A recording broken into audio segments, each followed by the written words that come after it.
Hello नमस्कार साथियों, ज्ञान पाठशाला स्टार में आप सभी को स्वागत है। चलिए आज की क्लास को स्टार्ट करते हैं। क्लास स्टार्ट करने से पहले अगर आप हमारे चैनल पर नए होंगे तो चैनल को सब्सक्राइब कर बेल आइकन को क्लिक करेंगे। चलिए देरी न करते हुए आज की क्लास को स्टार्ट करते हैं। आज क्लास का जो टॉपिक होगा हमारा वो होगा पदार्थ यानी मैटर को पढ़ने वाले। ठीक है, तो हेडिंग देंगे पदार्थ। हेडिंग क्या देंगे? पदार्थ। हेडिंग क्या देने वाले? पदार्थ यानी मैटर को हम लोग पढ़ने वाले हैं। ठीक है, सबसे पहले इसका डिफिनेशन जानेंगे कि पदार्थ कहते किसको यानी मैटर क्या है। ठीक है, डिफिनेशन इसका शॉर्ट तरह से ये समझेंगे कि दुनिया की क्या बोलेंगे, दुनिया की कोई भी वस्तु जो स्थान घेरता हो और जिसमें क्या हो, द्रव्यमान हो, उसे हम लोग क्या कहते हैं? पदार्थ कहते हैं। ठीक है, पदार्थ जो होती है वो छोटी छोटी कणों से मिलकर बनी होती है, जिसमें क्या होता है, वो छोटी छोटी कणों के बीच रिक्त स्थान होता है, जिसमें दूसरे वस्तु क्या बोला गया, दूसरे वस्तु यानी दूसरे पदार्थ की कणों क्या होता है, उसमें समावेशित होती है। क्या होती है? समावेशित होती है। ये जो कणों का समावेशित होती है इसको हम लोग अवस्था के रूप में समझेंगे, भौतिक अवस्था में ठोस, द्रव और गैस के रूप में। ठीक है, तो सबसे पहले हम इसको परिभाषा समझते हैं। सबसे पहले हम परिभाषा लिखेंगे। क्या परिभाषा क्या लिखेंगे कि दुनिया की कोई भी वस्तु, दुनिया की कोई भी वस्तु जो स्थान घेरती हो एवं जिसका द्रव्यमान हो, जिसका क्या हो? द्रव्यमान हो, उसे क्या कहते हैं? उसे पदार्थ कहते हैं। उसे क्या कहते हैं? उसे पदार्थ कहते हैं। ठीक है, जैसे हम समझने का प्रयास कीजिएगा। क्या बोला गया है कि दुनिया की कोई भी वस्तु जो स्थान घेरती हो और जिसका क्या हो? द्रव्यमान हो, वह क्या कहलाता है? पदार्थ कहलाता है। जैसे मान लिए ये मार्कर है। ठीक है, ये मार्कर है, तो ये जो है ये पदार्थ है। वो कैसे? तो ये जिस स्थान पर रखेंगे वह एक स्पेस को घेरेगा, स्थान को घेरेगा। ठीक है, और इसमें क्या है? द्रव्यमान है, तो ये क्या कहलाएगा? पदार्थ कहलाएगा। ये जो पदार्थ है ये छोटे छोटे कणों से मिलकर बना हुआ है। ठीक है, अब पदार्थ की अवस्थाएं होती है वो भी समझेंगे हम लोग। ठीक है, उसके बाद हम लोग आएंगे कण का समावेशित में, तब समझेंगे हम लोग। ठीक है, तो एक तरफ से ये ध्यान रखिएगा कि ये जो पदार्थ है वो छोटे छोटे कणों से मिलकर बना हुआ है, ताकि आगे समझने में आपको सहूलियत होगी। ठीक है, तो सबसे पहले समझेंगे पदार्थ की अवस्था। क्या समझेंगे हम लोग? पदार्थ की अवस्था को समझेंगे। ठीक है, पदार्थ की अवस्था जो होती है वह मुख्य रूप से 5 होती है। पदार्थ की कितनी अवस्थाएं होती है? तो मुख्य रूप से बोला जाए, मुख्य रूप से 5 प्रकार की होती है। इसकी कितनी अवस्था होती है? 5 प्रकार की होती है। ठीक है, पहला प्रकार क्या होगा? पहला होगा हमारा ठोस। दूसरा क्या होगा हमारा? दूसरा होगा द्रव। तीसरा होगा हमारा गैस। तीसरा क्या होगा? गैस। और चौथी अवस्था जो होगी वो होगी हमारी प्लाज्मा। चौथी अवस्था क्या होगी? प्लाज्मा। और 5वीं अवस्था जो होगी वो होगा बोस-आइंस्टाइन होगा। क्या होगा? बोस-आइंस्टाइन होगा। ठीक है, ये 5 अवस्थाएं होती है। पदार्थ की मुख्य रूप से कितनी अवस्थाएं होती है? 5। पहला ठोस, द्रव, गैस, प्लाज्मा और बोस-आइंस्टाइन होता है। ठीक है, इस अवस्था को समझेंगे इस रूप से। सबसे पहले ये समझ लीजिए कि कितने प्रकार की होती है, तो ये 5 प्रकार की होती है। अभी हम फिलहाल पढ़ेंगे 3 अवस्थाएं पढ़ेंगे। ये जो 3 अवस्थाएं, ठोस, द्रव, जो गैस दिख रही है, ये पदार्थ की भौतिक अवस्था होती है। कौन सी अवस्था होती है? पदार्थ की भौतिक अवस्था होती है। तो अगर ये पूछा जाए कि पदार्थ की भौतिक अवस्थाएं कितनी होती है, तो वो 3 होती है। कौन कौन होती है? तो वो ठोस होगा, द्रव होगा और गैस होगा। ठीक है, अगर इस तरह से पूछ दिया जाए कि पदार्थ की मुख्य रूप से कितने अवस्थाएं होती है, तो वो 5 प्रकार की होती है। अगर भौतिक बोलेगा तो 3 होगा, ठोस, द्रव और गैस। ठीक है, तो अभी हम लोग मुख्य रूप से पढ़ेंगे ठोस और द्रव को और गैस को पढ़ने वाले। तो इसको मिटाकर हम लोग फिर से लिखेंगे ठोस, द्रव और गैस, जो होती है पदार्थ की भौतिक अवस्था होती है। जो क्या होती है? पदार्थ की भौतिक अवस्था होती है। ठीक है, तो हम लोग लिखने वाले हैं पदार्थ की अवस्था। क्या लिखेंगे? पदार्थ की अवस्था। पहला क्या डालने वाले हेडिंग हम लोग? पहला डालने वाले हैं ठोस। दूसरा क्या होगा हमारा? दूसरा होगा द्रव। और तीसरा जो होगा हमारा वो होगा हमारा गैस। ठीक है, ठोस को हम इस तरह से लिख सकते हैं, ये हो गया हमारा सॉलिड, ये क्या हो गया? लिक्विड, और ये क्या हो गया हमारा? गैस। ठीक है, ध्यान रखेंगे पदार्थ की भौतिक अवस्थाएं कितनी होगी? 3, ठोस, द्रव और गैस। सॉलिड, लिक्विड और गैस हो गया। ठीक है, अब इसमें समझेंगे कणों के बारे में समझेंगे। ठीक है, इसके जो अवस्थाएं अलग अलग दी गई है, ठोस, द्रव और गैस, क्यों होता है वो जो होगा वो हम अभी बोल करके आगे हैं कि पदार्थ जो है वो छोटे छोटे कणों से मिलकर बना होगा। और यहाँ पे जो ये समझने का जो सहूलियत देगा वो कण ही देने वाला है। अब कैसे समझिएगा? जैसे सबसे पहले छोटा सा लेते हैं, इसमें हम तुलना करते हैं। किसके लिए? तो हम इसको तुलना करते हैं कणों की दूरी में, कणों की दूरी में करते हैं। ठीक है, क्या करने वाले? कणों की दूरी में तुलना करते हैं, ठोस, द्रव और गैस किस तरह से बढ़ते हैं। हम क्या बोल कर गए हैं कि पदार्थ जो होते हैं छोटे छोटे कणों से मिलकर बने हुए हैं। ठीक है, तो अगर छोटे छोटे कणों से मिलकर बने हुए हैं तो इसमें ठोस, द्रव और गैस क्यों हुआ? क्योंकि सभी पे कण की मात्रा है। तो समझने का प्रयास कीजिएगा, इसमें जो कणों की दूरी है वो सबसे क्या होती है? बहुत ही कम होती है। ये क्या होती है? बहुत ही कम होती है ठोस में। जैसे छोटे छोटे कणों की मात्रा जो है मिलकर बना हुआ है वो पदार्थ कहलाता है, तो वो एक दूसरे से ज्यादा आकर्षण होता है। ठीक है, वो पास पास होती है, इसलिए ये अवस्थाएं इसकी कैसी होती है? ठोस होती है। तो अगर पूछा जाए कि बताइए ठोस अवस्था में कणों की जो क्या बोला गया? कणों की जो दूरी होगी वो पास पास होगी कि ज्यादा दूर दूर होगी? तो इसमें जो क्या होगी? बहुत ही पास होगी, यानी कह सकते हैं कि कणों की जो दूरी होगी वो बहुत ही कम होगी इसमें। ठीक है, अगला जो होगी द्रव में, इसमें बहुत कम है, तो इसमें क्या होगा? इसमें थोड़ा कम होगा। इसमें क्या होगा? थोड़ा कम, इसलिए ये लिक्विड फॉर्म में होती है। ठीक है, आगे देखा जाए तो इसमें जो होगा इसमें बहुत ही कम होगा। इसमें क्या होगा? बहुत ही कम हो गया। और इसमें क्या होगा? अधिक होगा। इसमें क्या होगा? अधिक होगा। ठीक है, दूर दूर होती है। तो क्या बोला गया इसमें कि जब कण जो होती है वो बहुत दूर दूर होगा, क्या हो गया? वह बहुत दूर दूर होगा, तो वो गैसीय अवस्था में होता है। ठीक है, आगे समझेंगे। ये हो गया था हमारा किसका? कणों की दूरी की तुलना हो रही थी।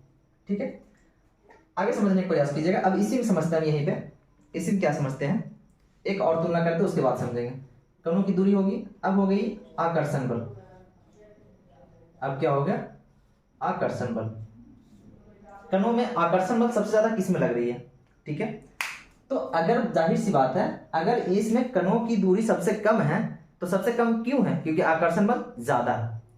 अगर कणों के बीच की दूरी कम है जिससे ये कैसा अवस्था है? ये सॉलिड अवस्था में है, तो इसका मतलब कणों के बीच के जो आकर्षण बल है वो बहुत ही अधिक है।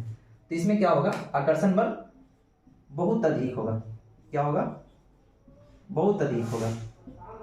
ठीक है, इसमें क्या होगा? बहुत अधिक नहीं होगा, अधिक है लेकिन बहुत अधिक नहीं होगा।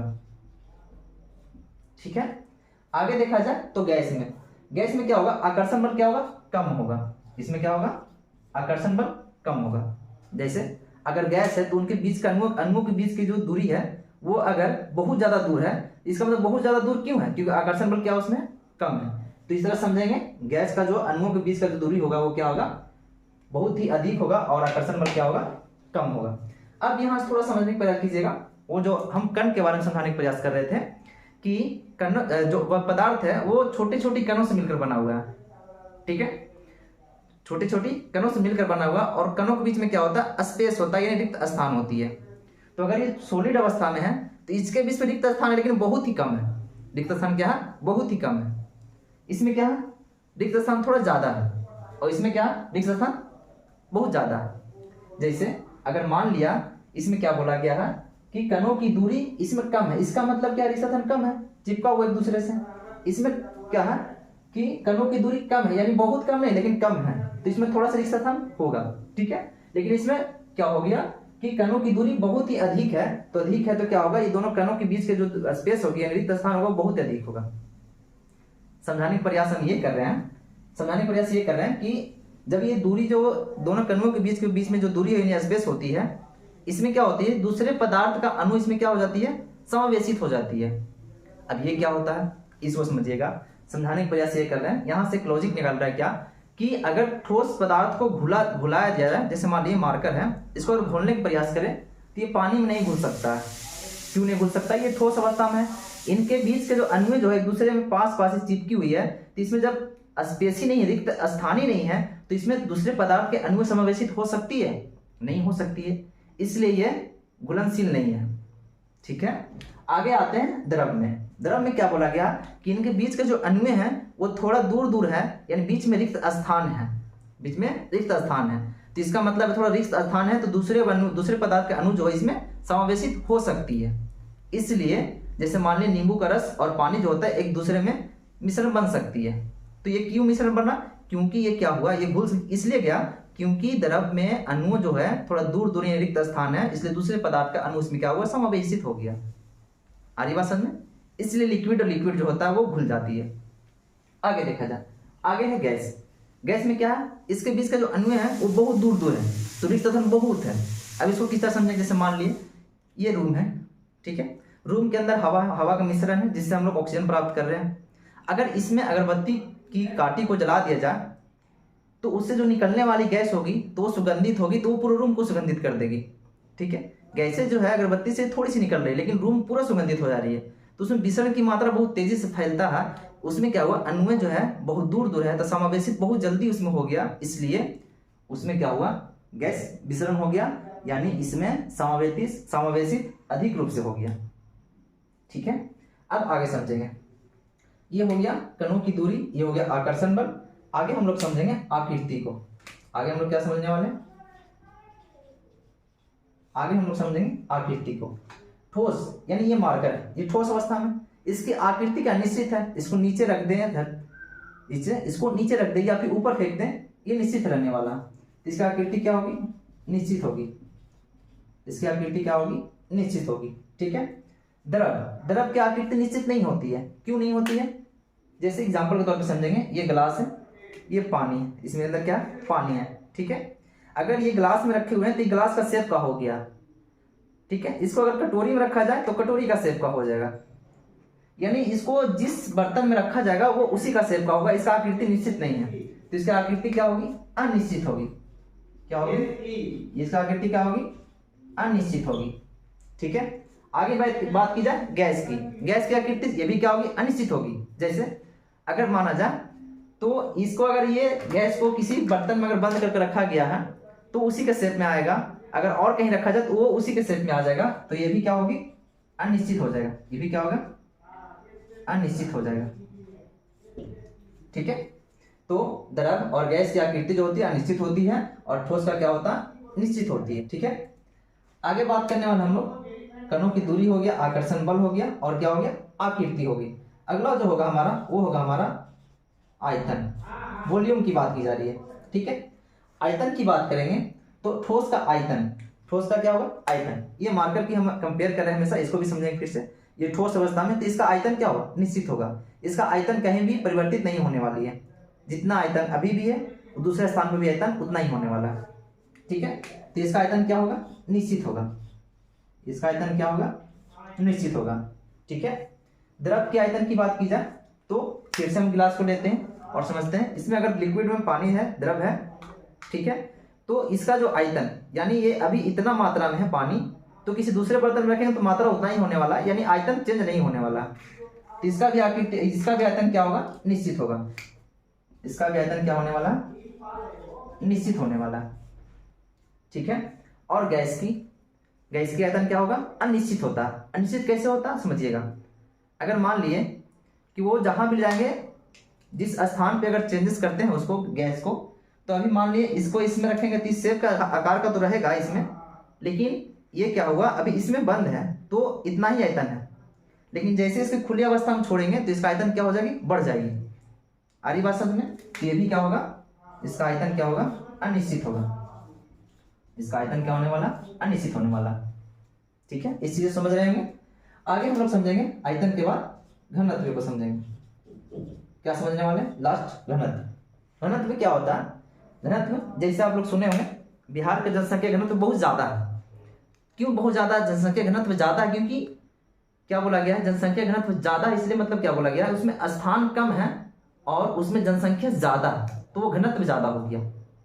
ठीक है, तो उसी तरह सॉलिड है तो इसमें कणें जो है वो ठूस ठूस कर भरी हुई है, एक दूसरे से चिपकी हुई है। तो ये स्थान कम है लेकिन इसमें कणों की मात्रा ज्यादा है, तो इसका घनत्व क्या होगा, अधिक होगा कि कम होगा, तो इसका घनत्व क्या होगा, अधिक होगा। इसका घनत्व क्या होने वाला है, अधिक होगा।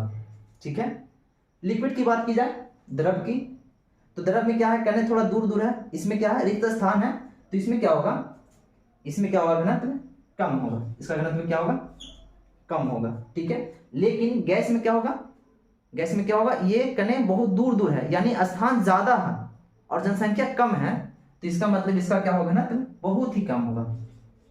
घनत्व क्या होगा, बहुत ही कम होगा। ठीक है, उम्मीद करते हैं कि आप लोग इतना समझ पाए होंगे। ये जो हम पढ़ा रहे थे ये पदार्थ के बारे में पढ़ा रहे थे।